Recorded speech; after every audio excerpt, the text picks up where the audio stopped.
Welcome to Fear and Greed Sunday Feature. I'm Michael Thompson. Late in the week, news broke of a big cyber attack, a data breach at computer company Dell, with the details of tens of millions of customers allegedly stolen. It got me thinking about the many interviews that we've done over the last few years on cybersecurity, and one in particular stands out from October 2022.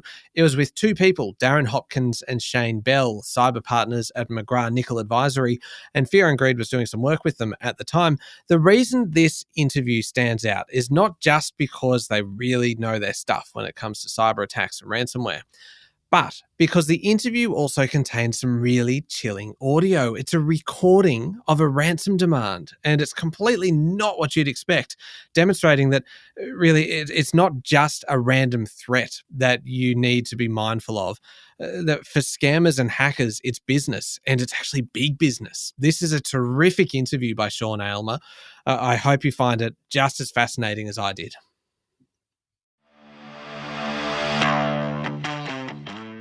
Welcome to the Fear and Greed Daily Interview. I'm Sean Aylmer. In recent weeks, it feels like cybercrime and ransomware in particular has really hit the headlines. Major attacks, including Optus and Medibank, have shown how vulnerable even our biggest companies are. The ransomware threat is growing at an alarming rate. New research from McGrathNicol Advisory shows that almost 70% of Australian businesses have suffered a ransomware attack in the last 5 years. That's up sharply from last year's figure. This morning, I'm talking to two partners at McGrathNicol Advisory, Darren Hopkins and Shane Bell, and they've also brought along a little bit of audio, which is of a criminal asking a company to negotiate over the cyber hack that just occurred. It's really fascinating listening. Darren, Shane, welcome back to Fear and Greed. Thanks, Sean.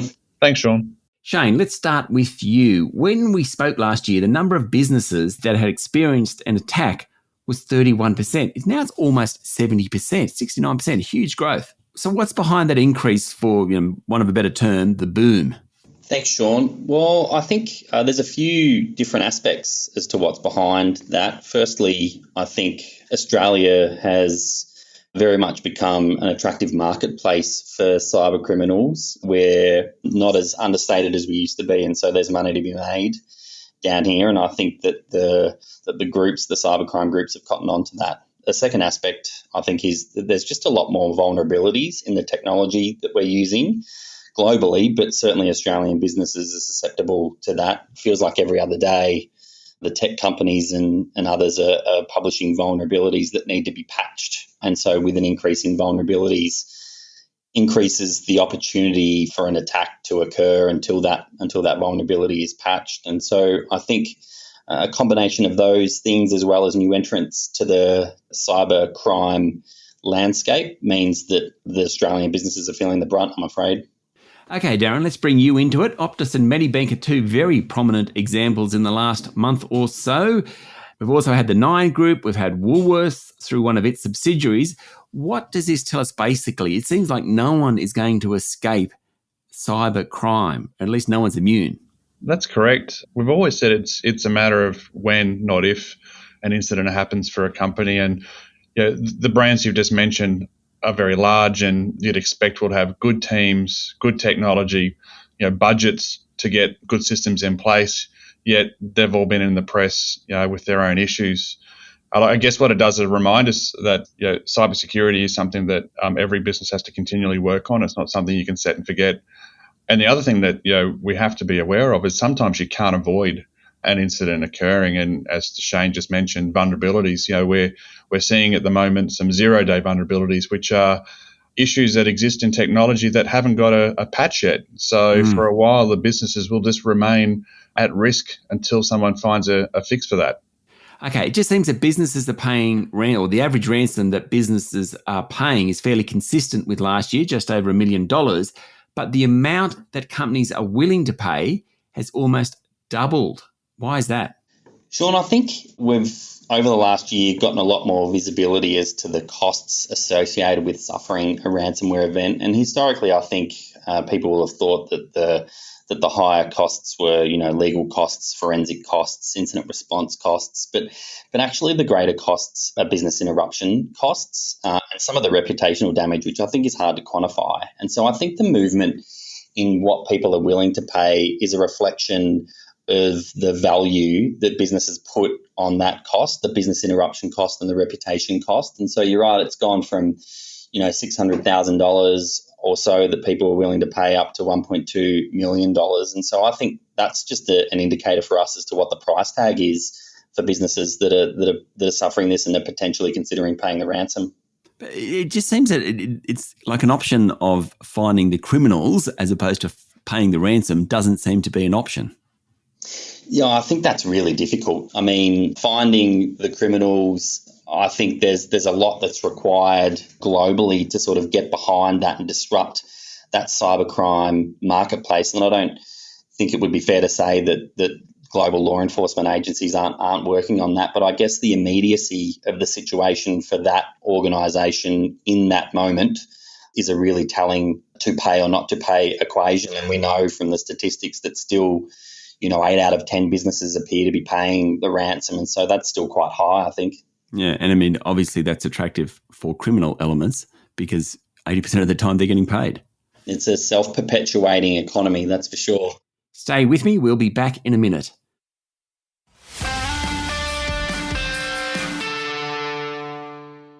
I'm talking to Darren Hopkins and Shane Bell, partners at McGrathNicol Advisory.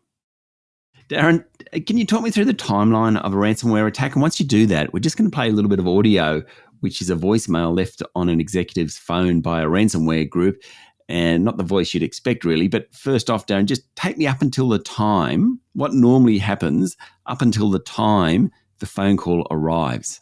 We could probably have a whole podcast just on this one question, I think.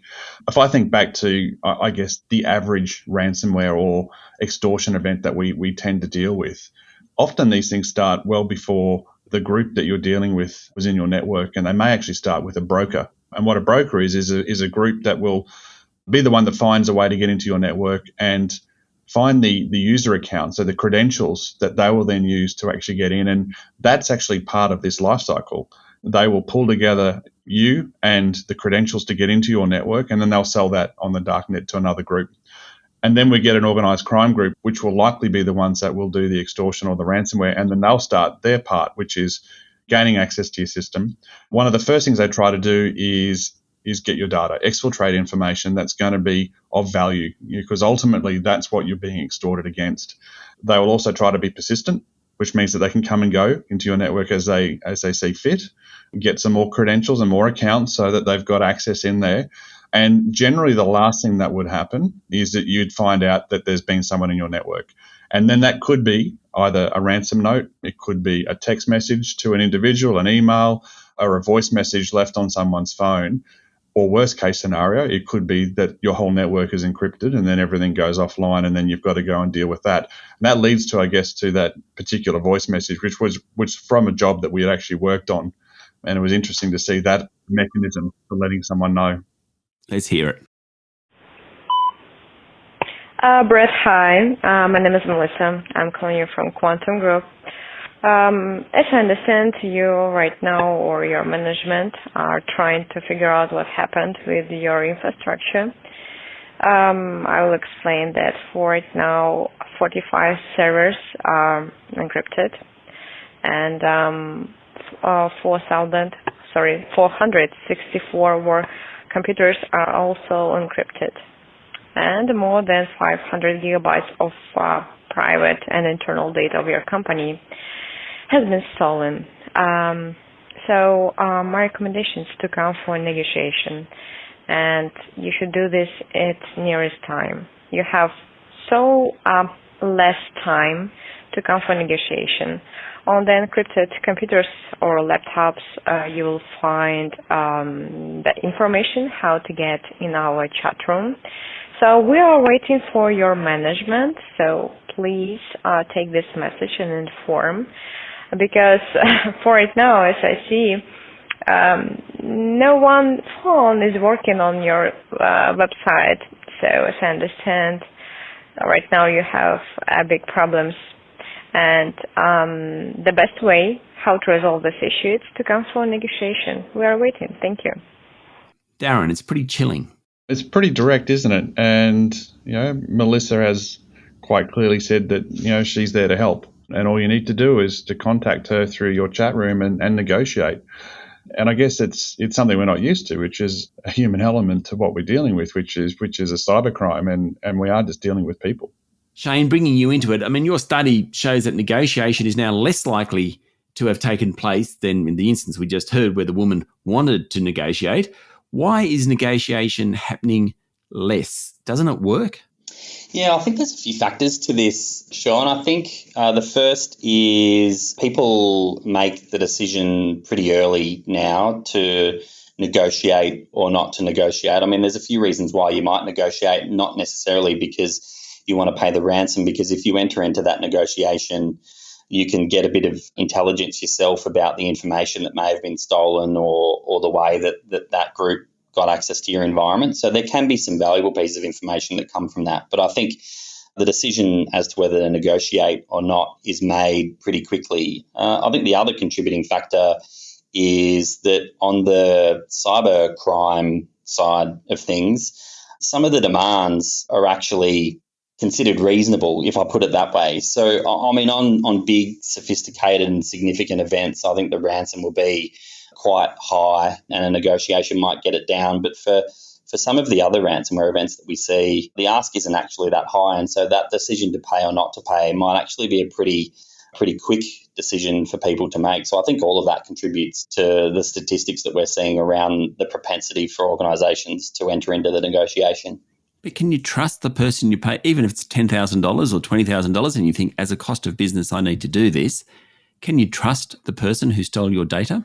I think that's really difficult. My personal answer to that question, Sean, is no, but I think people rationalise that decision differently. And certainly there is threat intelligence that's available now that talks to, I guess, how reliable some of these cybercrime groups are at sticking to their word, i.e. if you pay me some money, I'll delete the data, I won't publish it or sell it on marketplaces. And so I guess with a grain of salt, you can maybe believe that, but my personal view would be, I mean, you're dealing with a criminal, right? So, so I think that trusting what they're saying would be pretty difficult in my view. And when they pay the money, let's say it is $10,000, do they know where it goes? Is it Bitcoin? How do they pay it?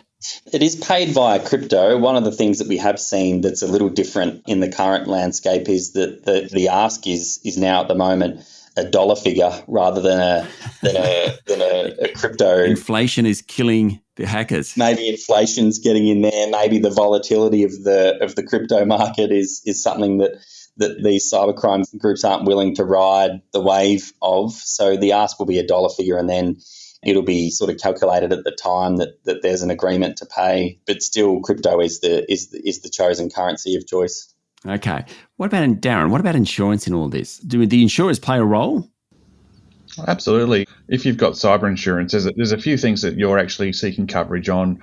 The first one is help in the event that you have an incident. And an insurance policy in this space gives you access to experts. It gives you access to lawyers who are skilled at dealing with these issues, digital forensic and incident responders like Shane and myself to bring a team in there and help you respond to the issue.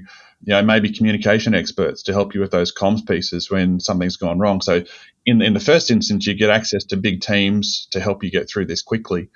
And at the same time, you're also getting coverage for your loss to a degree. So, we mentioned before the amount of interruption that occurs in one of these events, and that is covered as well. And, and in some cases, if you're making a ransom payment, that's covered. So, the insurer has a lot of areas that they support you on. Okay. I mean, you mentioned the public relations exercise there. Is it a good idea to come out quickly, as arguably Optus did, or do you perhaps wait a few days because you're not really sure what's going on? I mean, you're in a rock and a hard place there. Medibank came out and was criticised for coming out too late. But at the end of the day, you're probably not sure what's going on, Darren. And look, this is something that in this last month, I think has been debated and is changing the way many businesses would approach how they communicate in one of these instances. The expectation, I think, is that you come out quickly and you're very honest and open in that communication. At the same time, one thing that you've never really wanted to do is tell people that maybe we've lost your identity when you don't know if that's the case, because that can actually be causing them harm, psychological harm in the instance that they think that they're now at risk. So getting that balance is really hard. I think at this point, you've got to come out early and say something, and say it in a way that is honest. And in some cases, you just have to say, look, we just don't know yet. But what we want to do is tell you what we do know. And that's something that I think we're all sort of coming to grips with at the moment. Okay, Shane, presumably everyone is at risk now. I mean, I would think the banks and retailers and people who have huge amounts of data would be more likely to be at risk, but is that not true? Yeah, well, I think, unfortunately, Sean, if you're connected to the internet, you're at risk. Now, I think there's obviously degrees of risk. We talk about that in the cybersphere as confidentiality and integrity and availability. So if you have a large amount of data that's confidential in nature, then that will probably increase your risk profile. And that's, someone like the Optus scenario. Integrity. So if you've got data that the accuracy of that information is really quite critical, then that can put you at risk as well, not necessarily the volume of that data, but the accuracy. And availability, that becomes less about a data risk and more about, system availability and those types of things. So I think there's ways that you can calculate what your cyber threat risk profile might be, but at a base level, if you have a digital supply chain and you're connected to the internet, then you're in play. Okay, Darren, final question. What should a company be doing right now to prepare for the risk of cyber hacking or ransomware? Well, as I said, expect it will happen. So the first thing you should be doing is actually having a plan to respond to these incidents. Building resilience to cyber takes some time, but you can absolutely have a plan and know how to respond. And the one thing that we would encourage all businesses to sort of think about is make sure the basics are still in play. Like, do you have backups, and could you respond to an event if it occurred? You just don't want to be left in the situation where you only have one outcome, which is possibly having to deal with and pay a threat actor group for what they've done. Darren, Shane, thank you for talking to Fear and Greed. Thanks, Sean. Thanks, Sean. That was Darren Hopkins and Shane Bell, cyber partners at McGrathNicol Advisory and supporters of this podcast. This is the Fear and Greed Daily Interview. Join us every morning for the full episode of Fear and Greed, Australia's most popular business podcast. I'm Sean Aylmer. Enjoy your day.